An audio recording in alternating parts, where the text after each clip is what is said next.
Welcome to the news for the week of 8 November 2020. How about that? Today, Ultimate Member, WordPress, Torisma, Ghimob, Don't Press the Green Button, Hyperloop, and Joshua Harr from Rapid7. Should be fun, so stick around. This is Security Weekly, for security professionals, by security professionals. We interrupt our program to bring you this important message. It's the show that keeps you up to date on the latest security news twice a week, your trusted source for accurate security information and expert analysis. It's time for Security Weekly News. Increased attacks, skill gaps, talent shortages, expanding attack surfaces. Cybersecurity and IT teams face these real issues every day.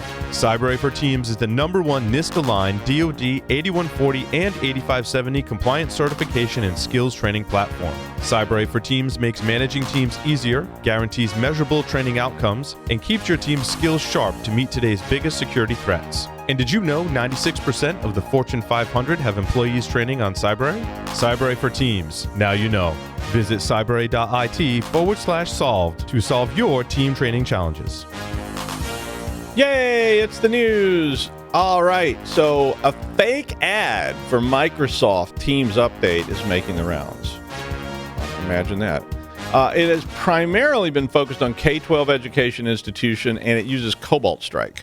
So apparently and Microsoft released this in a non-public way. Well, it's public now, guys, but a non-public warning. I don't know what that means, but anyway, they released it apparently to Bleeping Computer, and it's called the Fake Updates campaign. So apparently back in 2019, there was a whole campaign around this about update your Microsoft Office Now that was dropping Doppelpaymer on people's systems, but they just recently reintroduced this, and now it's using Wasted Locker. So that's still kind of an older ransomware platform, but I guess all that's been updated, all new and improved. Wasted Locker. It's like, get yours today. So the modern version of this particular dropper uses signatures for the binaries, and it is essentially now a real framework. So it has second stage payloads, the whole works. So the ads primarily use search engine poisoning, fake ads, just straight up fake ads, and all kinds of other things to get people to, of course, click the link. They have also apparently used SOC Golish framework, so that's another one. And that one in particular was exploiting the zero logon issue that we've talked ad nauseum about. But the framework has so far included, there's so much piece of this, just like all these frameworks. It's got Predator the Thief, which is an info stealer if you haven't seen that one, Bladabindi, and Zloader, which are all basically background information stealers that are being put on there. So the secondary payloads now seem to be primarily including Cobalt Strike, which of course is a very useful secondary payload. And there's not a lot you can do about it, really, because most of this is just basically phishing. So I don't know why Microsoft chose to, I guess because it's not really a Microsoft issue, so they put it out there as a non-public, public. Why do you go tell Bleeping Computer if it's non-public, and why is it not? I don't know. Anyway, enough. Ultimate Member. Sounds like the next Austin Powers movie. Ultimate Member is a plugin on WordPress, if you've not seen it, that is on more than 100,000 WordPress sites currently. It has 3 critical bugs that were released, which basically all 3 allow privilege escalation of some sort. None of these actually had CVEs assigned to them as of this morning when I got that article, but 2 of them are reputedly 10 out of 10, and the other one is a 9.9. So I guess pretty bad. I mean, anytime you got easy privilege escalation on WordPress, it's a pretty bad problem. One of the attacks basically relies on arbitrary meta keys. So basically, this means that you can push. As you register a new user, you can push a meta key that basically says this should be an admin. and it gets around. I guess it gets around the controls somehow. There weren't all those details. The second one is another way to supply a role parameter. So the same thing. So you're just sort of pushing that meta information in as you register that user, and that one let you get a higher level or a different level of privilege. And the third one is a lack of capability checking, which means that you can update a profile that already exists and boost your privilege level too. So all of them will allow for potential takeover of your WordPress, which is the really important part.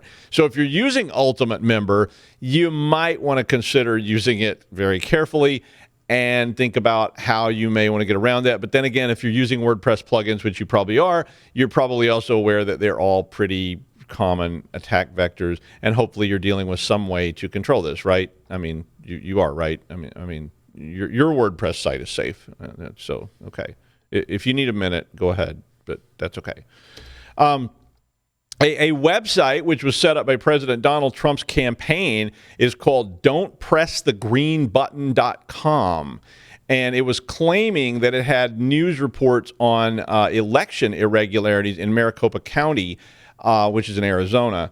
But apparently it was not very well set up, and essentially it contained SQL injection vulnerabilities and also contained other vulnerabilities, which when the person who was working on this did it was able to see the records of about 163,000 voters that were on there. Todd Rosen was the researcher. He said he discovered this by accident, and he published all his findings on Reddit. So always a source of reliable information. But doesn't surprise me. People setting up servers on the fly quickly a lot of times neglect to set up security and or assessments of those servers. And so I know whoever was setting this server up was probably trying to get up and running since all this has happened in the last week. So they probably didn't bother to pen test it or check out to make sure that it was set up. And who knows? But SQL injections, yay.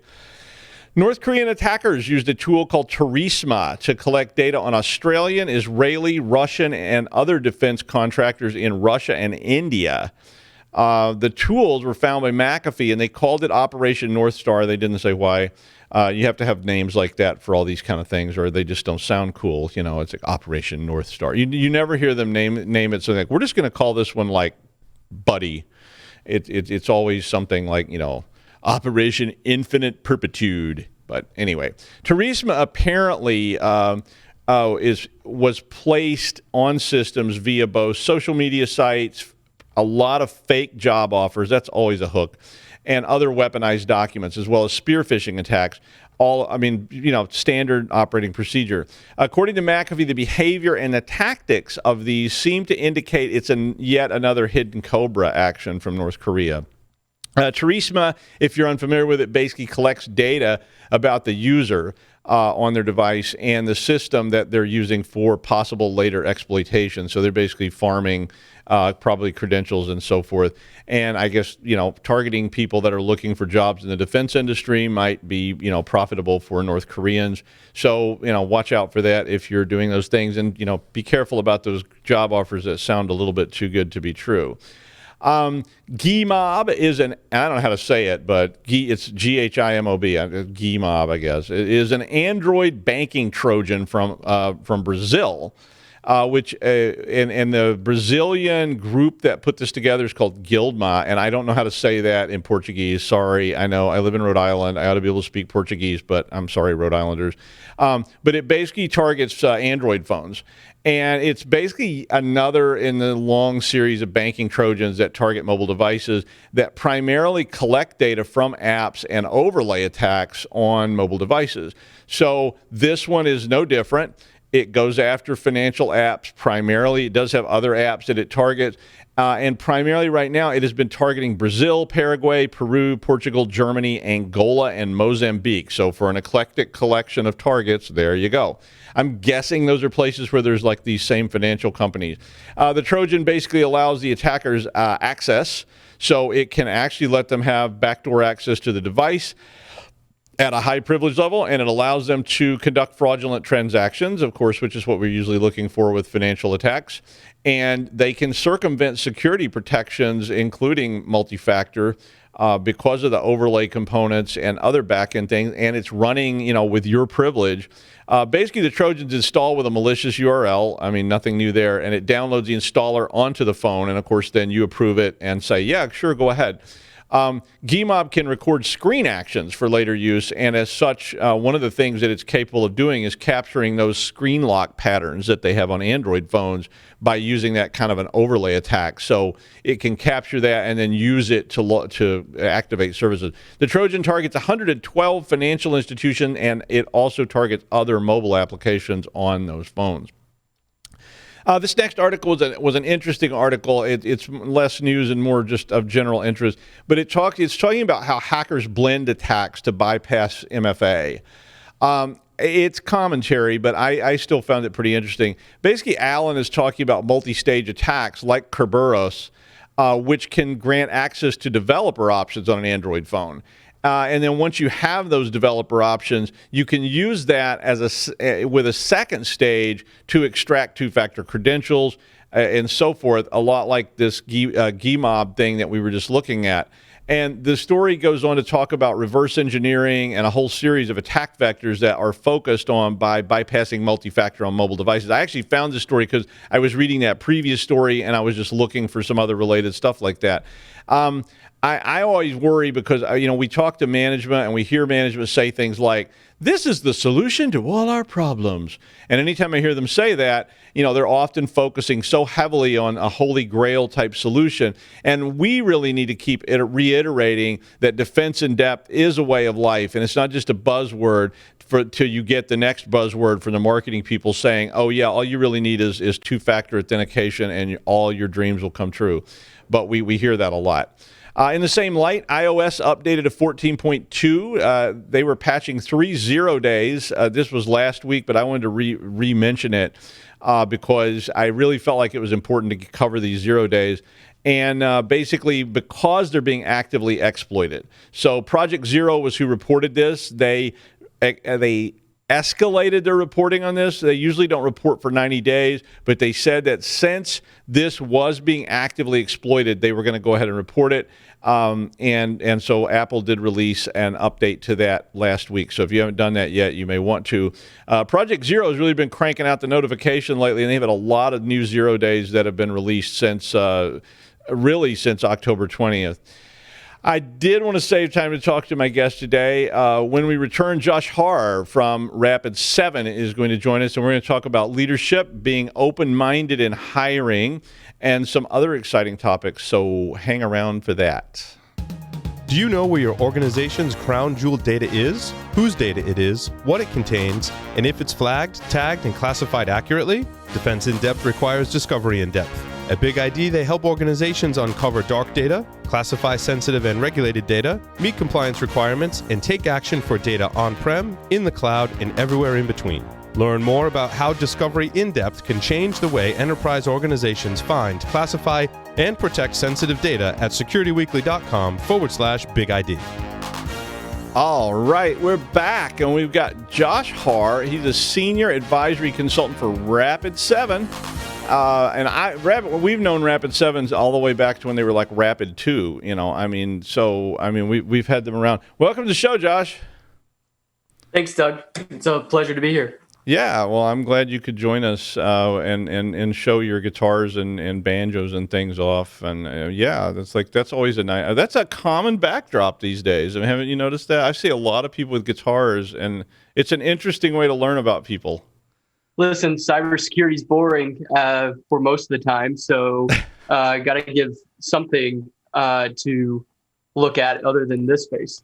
Yeah, sometimes you have to kind of take a break and do something like play the guitar, because I remember doing a forensics case where I had to catalog 31,000 porn pictures, and literally, it was just like click, okay, yeah, click, okay, because we were just looking for certain pictures, and it was just like nope, No, and after about an hour of that, you're like, okay, I'm gonna play the guitar for a few minutes. I'm just tired of looking at this. So one of the questions I was gonna ask you was how did you get to being to the point where you were a senior advisory consultant anyway? I mean, that's a cool sounding job title. Yeah, it sounds really cool. I really spent a lot of time working in the tactical level of cybersecurity, being an analyst, being a threat hunter. I have to say that if it was there were a lot of good mentors along the way that really helped me out. It goes all the way back to my very first manager, and he gave me a shot. I came right out of active duty Air Force and finishing my master's degree in cybersecurity, and he gave me a shot to show. The Air Force really ramped up on cyber. I mean that was I always remember like the first person I met in forensics that was like military that really impressed me was Rob Lee, and I was like, wow, this guy's from the Air Force, which that wasn't something I associated with like cyber, at the time. I mean, no offense to the Air Force, but it was just kind of like, you don't think about that when you think about the Air Force. And then all of a sudden there was all these great people coming out of the Air Force. Hey, Rob's my hero. I met him once. He probably doesn't even remember me, but he is my ultimate hero when it comes to industrial control systems and what he's doing in that area and that realm is by far some of the best work. Yeah, he's great. I've met him quite a number of times and worked with him on a couple of projects and things. So it was he's definitely a cool guy, and he always impressed me so much because it was just kind of like, wow, made me feel like an idiot. So I was, which is good. I actually enjoy that. It sounds weird, but it's like I really actually like being around people that are a lot smarter than I am because it keeps you up, makes you keep trying. It's like the pacing rabbit at the dog race or whatever. And yeah, I went to a dog race once. Yeah, no, it was. I'm very grateful for the Air Force that got me here, and now I'm still serving in the reserves as a cyber warfare officer, and kind of double dipping there.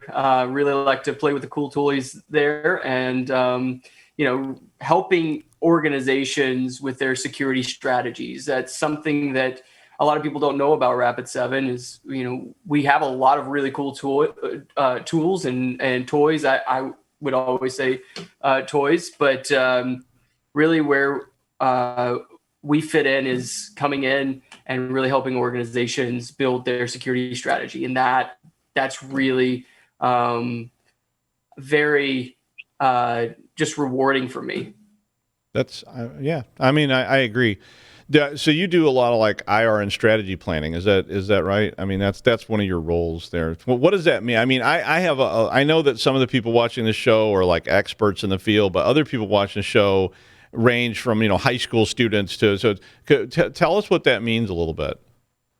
Yeah, so security strategy and what we'll do is we'll work with leaders within an organization, and we'll work with a framework, because kind of pulling security out of thin air is not really the best way to do it. There's best practices out there, the CIS 20.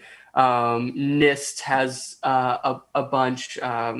We've done PCI, we've done HIPAA, but really starting with a framework and seeing how those controls can be implemented within an organization that's, number one, efficient, effective, and doesn't really break the bank. We're very we don't push a tool. We're very tool agnostic in this area, but we can say, hey, this tool would be great, whether it's a VM or whether it's a SIM. You should do this. You should implement something like this. But also it builds around these policies and procedures that need to happen. Specifically with IR, incident response, I was fortunate enough to work for a utilities organization as a manager of incident response. And my biggest hope was that my analysts, my incident responders were not relying just on their brain power to get through a response, because if we could write it down and we could make those procedures, those playbooks, those run books, that means they can not miss a beat and have everything done, have all the information needed without having to go back and almost be redundant in trying to build that scope out within the IR process. And I mean, that's a very military thing to do. I mean, I've been espousing that as long as I've been in this field, which was, one of the things that at least the Navy always said was, if it happens once, it's an anomaly. If it happens twice, you need a procedure for it. Yeah. And I kept saying that about security all along, because I want my analysts looking at the anomalies, but I want everything else to be a procedure that's going to happen. So, I mean, how do you sell that to management? Because that was always one of the things I found was the most challenging thing. Because when you go to management, they just sort of basically go, "We'll take a bunch of nerds and throw them in the basement, and they'll take care of all our problems." But it doesn't really work that way in real life. I mean, taking 2 Uber hackers and sticking them in the basement of the building isn't going to protect you from cyber threats. Yeah, and I mean, threat hunting is fun, but that's the probably most fun that you can do on the defensive side. Everything else is procedures, like you said earlier, with multi-factor authentication. Defense in depth is a layered process. It has to be layered. A lot of folks have seen. They said, "All right, we're going to go with a new NIST standard of 16 characters, and it's a passphrase, and then we don't have to expire our passwords, and so our users can have a more convenient way to work." And that's not all. NIST came out with that standard, but I still believe multi-factor, it needs to be a layer on there, and then you have to have other access controls going forward. Yes. It's boring to try to think of those things. We're not. It's not flashy all the time. But you also need people to keep looking at it, because, again, like I was saying earlier, all too often you hear management say, "Oh, so all we need to do is have a 16-character password. It's got a letter, a number, a symbol, and a case change, and we're good, right?" No, we need multi-factor. Okay, we got multi-factor. We're good, right? No further problems. And we know that that's not true.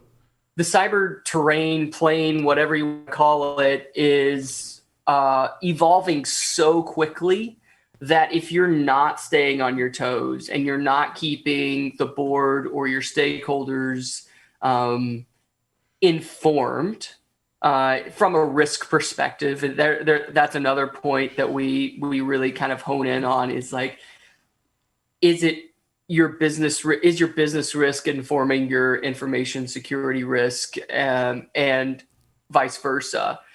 And if it's not, then you have a disconnect, and that's where the board has no earthly idea what information security does for the organization. And information security doesn't really know what the business does.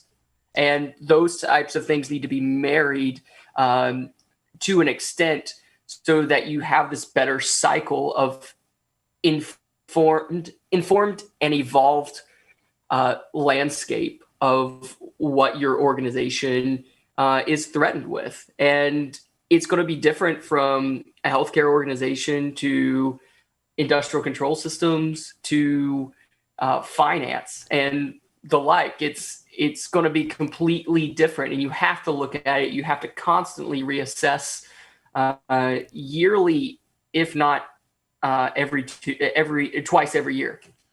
Well, yeah, and one other thing I think you mentioned there several times that I'm going to sort of flip it around a little. You were saying about, we have to have a real organized plan. But one of the other pieces of it is that there is a lot of uncertainty and change in the model.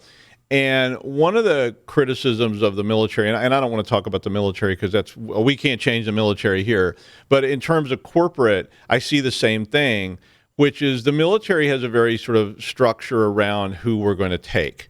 It's a self-select, so that's part of it, because there's people that would not join the military. And then the military has its own set of, drop and give me 20 mega, kind of F. Lee Ermey, model of behavior that doesn't appeal, again, to a lot of people. So in a company, and I've seen this in companies too, they have very rigid, very, this is, cut your hair, son. I mean, I remember being told that before. And I was told I worked for an organization that was like, take the earrings out.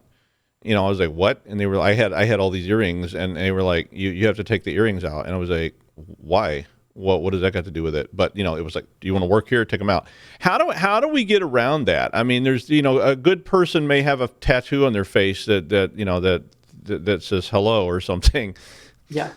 Well, I think there's a lot of we're missing a lot of perspectives within the security realm. Diversity is limited right now, and we really need to build that diverse perspective. I have a wonderful opportunity with folks that I've come in contact with to say they literally come up to me and say, "Hey, Josh, how do I get in cybersecurity? You're so passionate. Like, how do I do it?" And I have a great opportunity and great platform to say, "Hey, let's build a framework for you to get to where you want to be within cybersecurity." And, when it comes to auto mechanics, when it comes to janitors, when it comes to teachers, people that are displaced because of COVID, we're still seeing a huge increase in hiring because, cybersecurity is not going away. But it really starts with our mentality of hiring. Who are we going to hire? Do we have to? There are no unicorns out there, and if I get on my soapbox, I'll never get off. But to the organizations that are asking for a entry-level cybersecurity analyst with CISP in 4 years education, it's an entry-level role. CISP is a management level role. Yeah. CISP is like 10 years down the road. Like let's start with maybe Security Plus, or maybe do you have a passion for computers? Start there. You can teach the technical. You can't teach the drive. You can't teach the people who want to be there. And if recruiters are still chasing the money and not the quality, we're going to still be fishing out of the same barrel that we've been fishing in for the past 10 years. So you're going to have analysts move from one organization to the next because of money. And that's because they're probably the best qualified and the recruiters can make a good commission out of it. Now, I'm not saying all recruiters are like that, and I don't want to put generalizations in there, but we need to start looking outside the barrel of fish that we already have, because auto mechanics know a system in an automobile. They know where brake fluid should go. They also know where it shouldn't go. They know where oil should be. They know where wiper fluid should not be. They know a system. So you put them in front of an abstract model or a network diagram that says, hey, this is the traffic that needs to go from this server to this server. They're gonna understand that. Yeah, it's gonna take a little bit of time to take that tactical and that mindset, that physical mindset that they have already, and move it into a more abstract knowledge set. But you give them a chance, and the average salary for a cybersecurity analyst is like $65,000 to $70,000. Anybody who is able to take that job is going to be great. Is going to feel great because they took a chance on a brand new person and giving them a new career, as well as they're going to see a return of investment, because average is 8 to 18 months a security analyst stays in a role, and companies are losing money off of that. Yep. If they're not there for more than 2 years, the company's lost money. Well, so, you have to take care of people too, and training and all that kind of stuff. I do think that one of the words that you said is a word I use a lot, which is passion. And that's something I always look for when I do recruiting for people. I'm always looking for somebody who is excited to talk about what they're talking about. And when I asked them, we were talking about questions that I've asked people in interviews on Security Weekly last week, and one of my questions about what's your favorite networking port and why was I always told people I can tell so much about the candidate from their answer to that question. Not that there's a right answer or wrong answer, but when people go, what's a networking port, versus somebody who's like, wow, let me see, how about 443? Oh, that's a good one, but 23 would probably be my old time favorite one. But you can just tell from the way people talk about stuff that they're into it, and that's a person who's going to make a great analyst. I had the great opportunity. I was extremely grateful. One of an acquaintance of mine had been displaced. He got a master's degree in physiological sciences. He owned his own business, and then COVID hit, and literally had nothing. And he called me up and said, Josh, how do I get into cybersecurity? We spent maybe 2 months working. He worked his butt off studying for Security Plus, and last week just passed it. I mean, this guy had zero security knowledge from a cyber perspective and from any formal education, and he's now Security Plus certified, and people are calling him left and right now. It's great. That's I awesome. absolutely am so happy for him. That's great. And that's what we need. We need people to go out and reach into the pool of perspective, and because they're going to see something that we don't. I'm in cybersecurity. I have narrowed my vision. I've got tunnel vision sometimes. And sometimes all we need is a little bit more of perspective, a little bit of a different perspective. Cool. And, we need hiring managers to take a chance. We need businesses to take a chance. And we need recruiters to go outside of the pool, not for the money, but for the chance to change somebody's life. And that's what I think cybersecurity can do. It can change people's lives. It changed mine. So cool. There's a lot to go to unpack in that, but yeah, definitely. All right. Well, thank you, Josh Harr from Rapid7, a guy who's not afraid to admit he owns a banjo. And finally, Virgin Hyperloop claims that they will be able to move you around the planet at over 600 miles per hour. And they did the first test with actual live humans, probably interns. They call them volunteers, but, that's usually when you're going, I don't know. They might live, they might die. You go, hey, you guys were looking for a chance, right? Hop in there. It's perfectly safe. Their 500-meter-long test track is just north of Las Vegas, and they accelerated the volunteers to 107 miles per hour in 6.25 seconds, which is really not that much, really. But instead of turning into a fine pink jelly, the volunteers were fine. And so who knows, maybe one day we could travel from New York to DEF CON and call it, 4 hours on the Hyperloop. That would be really cool until you get on the local instead of the express, and it takes like 12 hours, and they keep stopping at weird places. But I will tell you from doing that, it's fun to get off at stops you don't know. Just get off. Well, I used to do that in Manhattan all the time. I ride a train. I would pick somebody. I would follow them until they got off the train. And I would just get off at the stop they got off and just walk around and see what was there. I did that in Moscow, actually. I was by myself. I was just riding the subway train in Moscow. I just picked a guy at random. I said, when this guy gets off the train, I'm going to get off the train. And I got off at the stop Elektrozavodka, which was my favorite Russian word. It means light bulb. But it was a super cool Art Deco station. It was really awesome. So I encourage you to try that. Don't follow them home. That gets a little weird. But, just when they get off the train too.